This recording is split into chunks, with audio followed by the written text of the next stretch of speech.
It's a team up you've all been waiting for. Donald Trump and Bernie Sanders together at last. You see, Trump wants the American people to get a $2,000 stimulus check, and so does Bernie Sanders. In fact, Bernie Sanders has been trying to get $2,000 stimulus checks apparently the entire time, and the Republicans didn't want to do it. For a while, Trump, I feel, was acting at the behest of the Republican Party, trying to maintain some kind of relationship. Now that I think Trump realizes they don't care about him, or at the very least, he can't win back any of the establishment support from the Republican Party, he's like, you know what? Screw it. Give people $2,000 because it's better than $600. And you know what? I got to be honest. $2,000 probably isn't even going to cut it for most people. Now, I know there's a serious problem with just printing money, and I don't think it's going to be good for the American people in the long run. But how about we start with don't print money and borrow money for nonsense like Pakistani gender studies? How about we make sure these stimulus packages and the omnibus spending covers the American people first and foremost? Now, a lot of people are saying in the omnibus bill, only some of it goes to foreign aid programs. Calm down. Yeah, but some of it goes to like these multi-million-dollar art centers that already have hundreds of millions of dollars in the bank and don't actually need the Paycheck Protection Program or the stimulus. Many of these people are already extremely wealthy, and regular people need a break. I'll tell you what I don't like about this, and then we'll go through this because, you know, Trump apparently is cutting his vacation short, flying back to D.C. to deal with this because Mitch McConnell's like, nah, I'm not going to give you $2,000. But I'll tell you, man, I don't like the idea that the only approach to what's going on is from the left. Is there no, I mean, listen, I'll tell you this right now. I think we're backed into a corner. We're printing money like crazy, but the American people are about to become homeless, and that's pulling the rug out from under the economy and destroying the lives of regular people. And we can't do that. So you know what? It's probably why Trump and Bernie are in this together, because regular people realize we got a lot of problems. You know, the house is on fire, but at least you can give people some reprieve. Now, the first thing I would say is we need to get rid of all this garbage spending. That's the big issue here. But is there no, could Trump come out and say, Bernie, you're right, I agree with you, but how about we put something together that says we're going to reopen small businesses? How about we do a more surgical approach to the COVID lockdowns? Protect the elderly and the vulnerable, those with comorbidities, give them stimulus protection in some capacity, and let people who want to work go to work, let restaurants that want to open. And it's strange to me how many like younger leftist types are so terrified of COVID. I mean, I guess if you don't have the life experience, you've not seen people die, you know, OD, get shot and killed. You know, a lot of older people deal with these things, and you realize we're not immortal. We need to make sure we can survive and keep working. So I'll tell you this.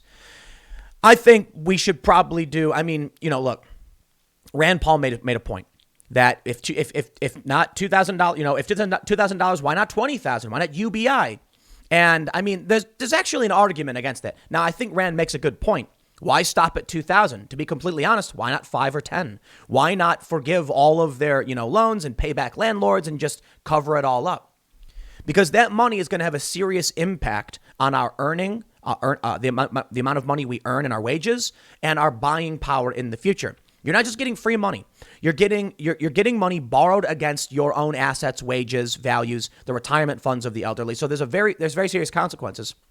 At this point, I think make those $2,000 come through. Trump supporters and the populists left and right have come together on this one, and it's unsurprisingly it's actually, I'll tell you this, it's the establishment left and the establishment right. No joke. It's the Democrats and the Republicans versus the populists. And you love to see it. You really do. Because I think the populist left and populist right have way more in common than they do, you know, than differences. And it's the establishment that's been manipulating everybody. Now, of course, I don't agree with the you know, socialist populist types, but I think we can all agree that the government is stealing our money. Let me explain. I've never been a big taxationist theft person. I'm actually okay with, you know, fairly center-left economic policy, social safety nets. The problem I have is you can't justify under threat of imprisonment and force that I give you money for Pakistani gender programs. That is stealing. Okay, that's ridiculous. Right now, I'll tell you, in any other circumstance, when we're doing well and the economy's doing well, I kind of, you know, most people shrug their shoulders and say, look, as long as I'm doing fine, and have the means to survive, I'm not really focused on your Pakistani gender programs. At this point, I'm glad people are waking up to it because that's money that could be diverted to other places that need their infrastructure fixed. I mean, it's not just Flint. It's places like Newark. We are wasting money on foreign wars. We are wasting money on gender studies in Pakistan. I know it's only $10 million. It's a lot of money, though, for a small town or, that could be redirected. How about we all just kind of agree on the populist, more liberty-minded side, let's stop letting these people take money for their stupid, garbage programs. And a lot of this money, like I said, it's going to these institutions that already have $600 million in the bank and they have these endowments. Why are we giving these universities and these art institutions all of this money? I get it. We want people to be able to work. We want people to be able to get their paychecks. But how about we just, give money to the American people if we're going to be doing anything? Now, listen, when I say we need an argument from the right, we need to reopen. We need people to get their purpose back. But it doesn't have to be a destructive COVID super spreading type, back to work system. It can just be, how about this? Double social distancing and everyone wears 2 masks and then we allow people to work. It's better than doing nothing. Instead, they're like, lock everything down and then just print money. Okay. The money these people are getting is going to come out of your own pockets and they just don't realize it. They think, well, I can spend the money now. That's true. But then everything you need, your necessities, go up in cost over time very, very, very quickly. I'll tell you this trick. Go on Amazon, find a piece of equipment or something or a product, put it in your cart, and then just forget about it. Because this happened to me. I had stuff in my cart. I had a tablet. And then like a week later, I went back and said price change. It went up $150. Yeah, that's happening now. People don't get it. You work, several weeks to save up money to be able to buy a new phone. And what's going to happen? You're going to be like, oh, this new phone costs, it's $100 or $200. And then you're like, okay, so I only got to save for about a week or two. A week or two goes by and you're like, finally, I got my paycheck. I have enough to buy this phone. You go on Amazon. Now it's $350. And you're like, okay, well, I guess I got to work another week. And then it happens again and again. That's the problem with hyperinflation. The money stock is nearly doubled. 66% increase now. This is getting crazy. It's getting crazy. But I get it. People have been forced out of work. The problem I have with everything is that the Democrats shut it all down, destroyed people's lives, defying the science because they're terrified, because people like Cuomo are cowards. And then their response is have the federal government take people's taxpayer dollars for all the ridiculous BS that we need.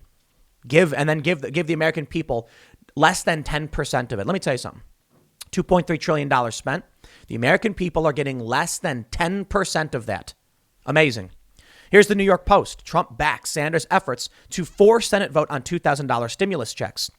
They say earlier Tuesday, Trump retweeted a post from Nicole Fisher, a contributor to Forbes and a former aide to Tulsi Gabbard, noting Sanders' intent to disrupt Senate Majority Leader Mitch McConnell's attempt to override the veto of the National Defense Authorization Act. He says, give the people $2,000, not $600.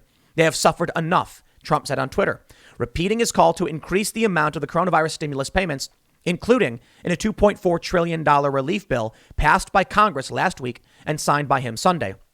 In another tweet hours later, Trump said $2,000 for our great people, not $600. They have suffered enough from the China virus. The president has threatened to veto the combined stimulus and spending bill, but then urged the House and Senate to amend the measure to more than triple the payments to $2,000. Bernie Sanders said in a post late Monday that McConnell wants to override Trump's veto of the $740 billion defense bill and then head home for the new year.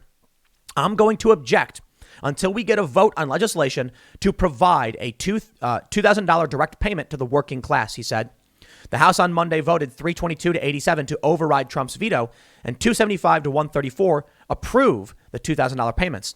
Trump objects to the defense bill over 2 provisions. So Trump wants to, they just say, he doesn't want the military bases renamed, and he wants to draw down troops in Afghanistan, and he wants Section 230 amended. Now, here's where things get weird. Mitch McConnell blocked this $2,000 stimulus increase, and he said, you're not going to bully us into it. So actually, I wonder if I actually have that story. Here we go. Bernie shames Mitch McConnell on Senate floor over his refusal to budge on $2,000 COVID checks. Find out how working families in Kentucky feel about this. Bernie shames Mitch, et cetera, et cetera. Mitch McConnell said the Senate won't be bullied into passing it, and there is no realistic path to passage in the upper chamber. Here's the weird thing. Mitch McConnell proposed his own bill. Okay, $2,000, you're going to get it, but you got to repeal Section 230.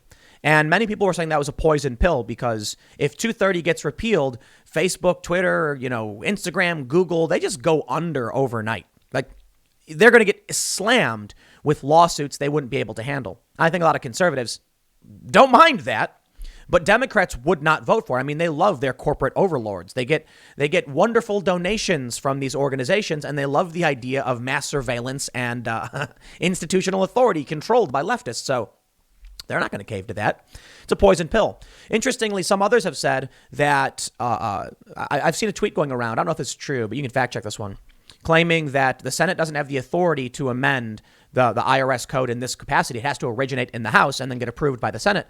So Mitch McConnell's bill wouldn't work anyway because the House would then have to basically make the bill, pass it first, and then get Mitch to sign off on it, which I guess theoretically could happen. Now, here's where things get real interesting. Trump cutting his vacation short. It's New Year's Eve, baby. 2021, just around the corner. Trump and Melania will fly back to D.C. today and skip their $1,000 a head Mar-a-Lago New Year's Eve party as Mitch shoots down $2,000 stimulus checks and Senate Republicans prepare to challenge Biden's win. What if something really funny happens? What if the Democratic establishment and the Republican establishment end up drawing the ire of both populist left and right?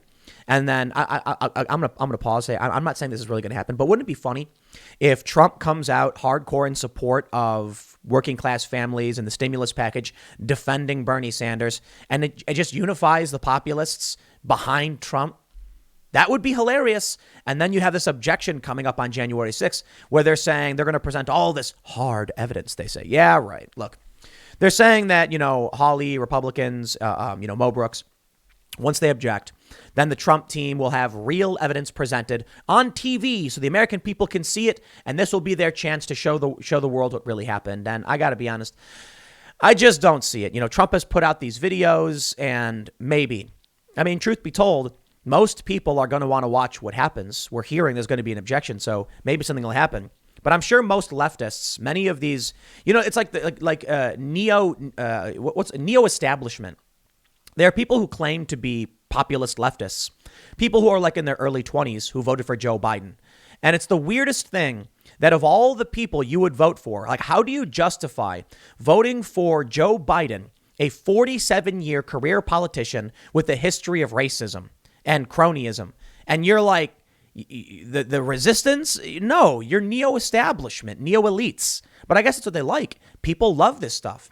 It's really weird, too, because you've got older progressive types like Jimmy Dore getting roasted by some of these younger YouTube progressive. And I'm just like, what are you doing?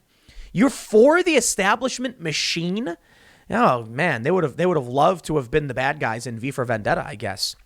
So the Daily Mail reports Donald Trump is going to return to D.C.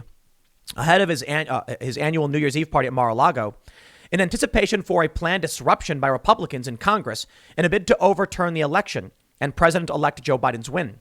The president and First Lady Melania Trump are both expected to leave Florida. We get it. Guests had already been informed that Trump would be in attendance for the shindig where tickets went for $1,000 a head. Trump's plan to return to the White House comes as Republicans announced plans to disrupt certification of Biden's win. The president was also said to have concerns over whether Iran will retaliate in the coming days on the 1-year anniversary of the U.S. drone strike that killed Qasem Soleimani. We'll see how that plays out. But this populist left and right, coming together there's actually another really funny thing happening. Boycott Walmart. I don't know if you've seen this, but Josh Hawley, like I mentioned, he's planning on objecting to the Electoral College vote count, which means there will now be a senator and a congressman together creating that objection. In response to Senator Hawley's tweets, Walmart's official account, like the actual Walmart account, tweeted, "Sore loser, get your 2-hour debate," immediately deleted the tweet. Walmart issued an apology. This is really, really funny. Oh, actually, I have it pulled up right here. They say, The tweet published earlier was mistakenly posted by a member of our social media team. We deleted the post and have no intention of commenting on the subject of certifying the Electoral College. We apologize, Senator Hawley, for this error and any confusion about our position. Well, apparently the people who run PR for you, Walmart, are not confused about their position. They want to call Hawley a sore loser and mock him. Well, here's what's happening. This is really interesting. The left and the right now want to boycott Walmart. And I'm sitting here just like, okay, like, sure. Walmart, I hate Walmart, okay? Let me pause a second. I don't hate Walmart. Look, they're a big box store. And right now, mom and pop shops have been destroyed and decimated. And it's mostly been by Democrat governors. I love these neo-establishment YouTube progressives who are like, Tim Pool is supporting, Tim Pool is criticizing efforts to slow the spread. We didn't slow the spread. We slowed it earlier this year. What are you talking about? Slowing the spread and now we have the worst ever? No. Democrats shutting down small businesses and letting Walmart stay open is probably increasing the spread. Have you even considered this? A small business. Let me tell you something. If I need to get an inner tube for my bike, I can go to a bike shop. But how many people are buying inner tubes right now? Not that many. So guess what? I only come into contact with like 5 other people. Now I got to buy an inner tube for my bike. I go to Walmart. Everybody's there. How stupid do you have to be? These neo-establishment people are so annoying. They claim to be the left. They're not the left. Supporting the working class and allowing them to survive would be more leftist. But guess what? It's not even left. The right and the left agree on that. What I don't like about these people is that they think defending Walmart is somehow the resistance. So I can come out and say, when you have the Democratic governor of New York City, New York State, and the Democratic mayor of New York City, when you have the Democratic governors in Pennsylvania, Michigan, New Jersey, California, and they say, oh, that little boutique shop that sells just food? You're shut down. Everybody go to Walmart.